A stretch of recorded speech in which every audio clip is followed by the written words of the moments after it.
प्रभू येशूच्या गोड आणि गौरवी नावात आपल्या सर्वांचे मार्गाकरिता प्रकाश कार्यक्रमात सहर्ष स्वागत करीत.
आजच्या मननाकरिता देवाचे वचन लूककृत शुभवर्तमान अध्याय 5 4 ते 7 ही वचने.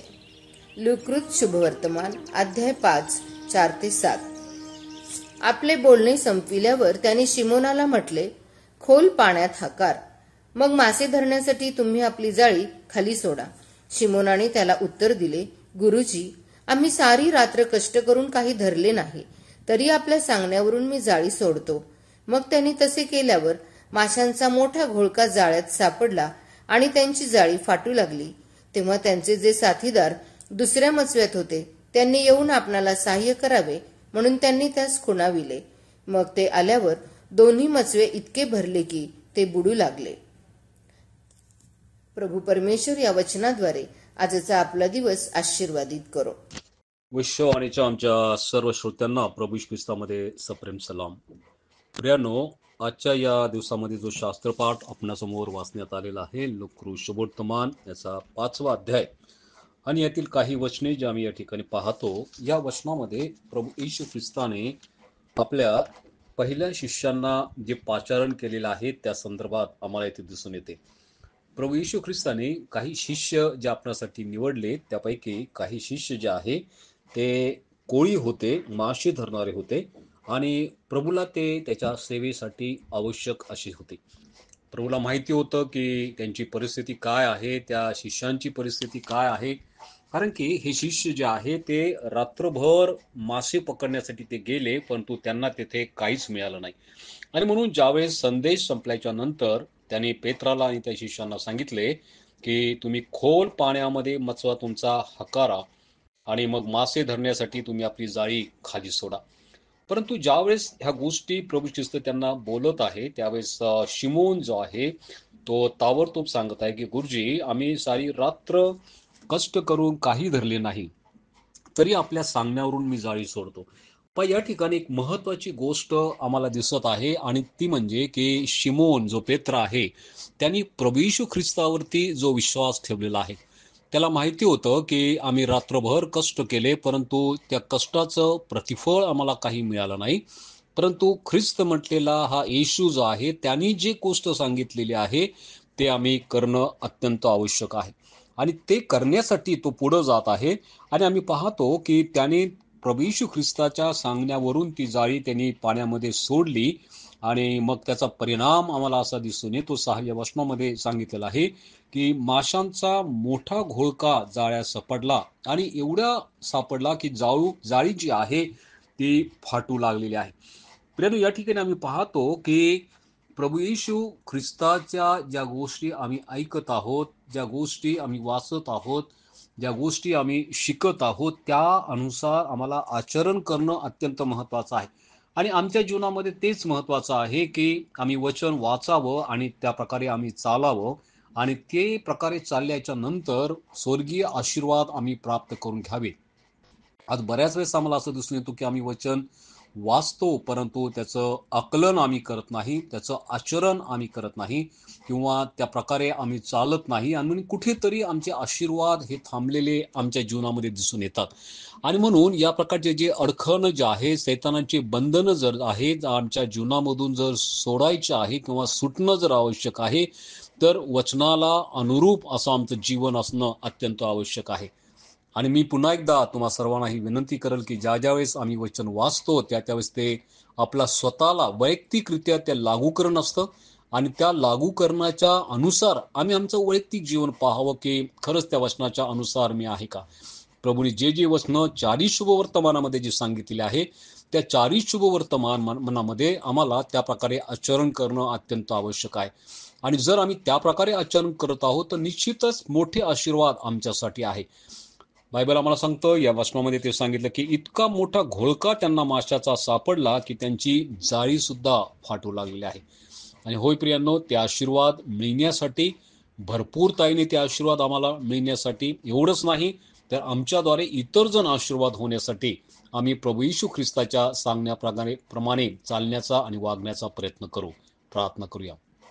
प्रिय प्रभू, तू आम्हाला ती सद्बुद्धी दे, ते ज्ञान दे प्रिय पवित्र बापा की ज्या गोष्टी तू आपल्या शिष्यांना सांगितल्या, लोकसमुदायांना सांगितल्या, लोकांना सांगितल्या आणि त्या मलाही सांगितल्या त्या प्रकारे वागण्यासाठी आम्हाला सहाय्य कर की ज्याच्याद्वारे दे बापा प्रभू आमच्या कौटुंबिक जीवनातले सर्व अडखळणं, सर्व प्रकारचे सैतान्य आले दूर होऊन प्रिय पवित्र बापा भरपूर त्यांनी दे बापा मग प्रत्येकांना आशीर्वाद मिळावा. येशूच्या नावाने प्रार्थना केली म्हणून तो ऐक. आमेन. संपेल जेव्हा माझी धावचे होई माझा पूर्ण भाव ते मृत्यू तीरीन बिना प्रभूच चालवील पार तो